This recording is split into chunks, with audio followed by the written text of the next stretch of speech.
Welcome back to POMpod, the Peace of Mind podcast, where we talk about real stories, clear steps, and how to protect your people with confidence. I'm Travis Gasper with Gasper Law in Texas. And since we're heading into the holiday season, we need to talk about something that no one wants to bring up between the turkey and the pumpkin pie: estate planning conversations. Now, before you hit pause, hear me out. This holiday season, your family's gathering under one roof. It's the perfect time to share memories, exchange gifts, and if you're not careful, accidentally start a massive family argument about your estate. But it doesn't have to be that way. What if you could give your family one gift that prevents conflict? The gift of clarity. I get it. Talking about wills or medical decisions over dessert sounds like a recipe for indigestion. It's awkward, it's emotional, it's the elephant in the dining room. But here's the thing: most families never talk about it. The first time they do is usually in a hospital waiting room or a lawyer's office after someone passes. And by then, emotions and assumptions have already taken over. The truth is, the holidays are one of the few times adult children, parents, and siblings are all together, face to face. That makes it the perfect time to start the conversation that matters most. Not a talk about death, a talk about love and legacy, about protecting your family from conflict and chaos, about giving them peace of mind. This is your chance to pass the turkey, not the burden.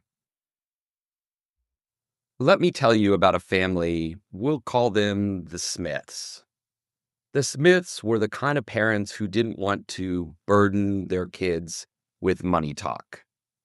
They were in their 70s, loving, generous, and avoided serious conversations like the plague. Then, just before Christmas, tragedy struck: a car accident. In the aftermath, their three adult children were left to pick up the pieces. Only they couldn't find the will. One son thought he was the executor. Another son disagreed. The daughter was convinced her parents had promised her the family home because she'd been their caretaker. Eventually, they found a will, but it was 20 years old. The house went to the oldest son, who hadn't spoken to his parents in years. And to make things worse, their medical wishes, totally unclear. When they were briefly kept on life support, the kids fought in the ICU about whether to, quote unquote, pull the plug. The Smiths didn't want to have one awkward 30-minute conversation. Instead, their children spent 2 years and over $100,000 in court, and they still don't speak to each other. That's the burden. One avoided conversation turned into a lifetime of resentment. So, how do you actually have this conversation without turning Christmas dinner into a courtroom? Let's start with a few things not to do. Do not bring this up at the dinner table. Hey, pass the gravy and my advance directive. Do not do it after 2 glasses of wine. And definitely do not ambush your family when they're trying to watch the Cowboys game. Instead, think of this as a planned conversation, a pre-conversation even. Before the holidays, send a simple text or call your people, your spouse, your kids, your parents. Try something like this: Hey, I know the holidays are busy, but since we'll all be together, I'd love to take 30 minutes on Saturday morning to talk about some planning for the future. Nothing bad. I just want to make sure things are clear and easy for everyone. That's it. You're not announcing a will reading. You're just creating space for clarity. Who should be there depends on who you are. If you're the parent, include your spouse and the people you might name in important roles, like executor or power of attorney. You don't have to talk numbers or inheritances. Keep it about responsibility. If you're the adult child, just talk to your parents first. No siblings yet. This is a listening first conversation. You're gathering information, not leading the charge. Let's talk about the words, because this is where most people freeze. Here's a key mindset: focus on the jobs, not the stuff. The biggest fights aren't about heirlooms, they're about who's in charge. Script 1: Parents talking to kids. We're so glad we're all here. We're having this conversation because we love you. And the last thing we'd ever want is for you to be stressed or fighting if something happened to us.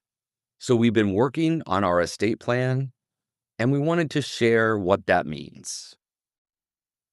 That framing changes everything. You're not being morbid, you're being loving and responsible. Script 2: Discussing the what if documents. I need to name someone to make medical decisions for me if I can't speak for myself. It's a hard job, and I'm thinking about asking so and so. Are you comfortable with that? And other so and so, would you support that decision? Same with finances. I also need someone to handle bills and accounts if I'm incapacitated. It's not glamorous, but it's important. Other so and so, you're organized. I'd like you to take that on. That kind of clarity now prevents confusion later. Script 3: Adult children talking to parents. Mom, Dad, I was listening to this podcast, and it made me realize I have no idea what your wishes are if you ever got sick. I don't want to be in a hospital guessing. Could we set aside time to talk about it? I just want to make sure I know how to honor your wishes. See what happened there? You made it about respect, not control. That's a loving way to invite the conversation. Here's the takeaway: having the talk is the first step. The second and most important step is putting it in writing. A conversation is not legally binding. The verbal promise to your daughter doesn't mean a thing against a 20-year-old will. If you're listening right now and thinking, yeah, we need to do this, this is your moment. Don't let another year slide by while you mean to get around to it. At Gasper Law, we've opened up a limited number of holiday peace of mind planning sessions between now and December 19th. In one meeting, we can help you lock in your foundational plan, your will, your healthcare directive, and your powers of attorney, all before the new year. When you sit down with your family this holiday season, imagine being able to say, "We met with our attorney, and here's our plan." That's not just a document, that's a gift. The gift of peace, clarity, and protection. So if you're ready to cross one major thing off your list, visit gasperplan.com and schedule your peace of mind planning session today.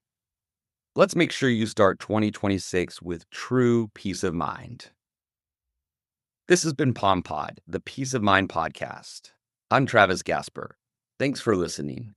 And remember, it's not about having the talk once, it's about starting the conversation that keeps your family close.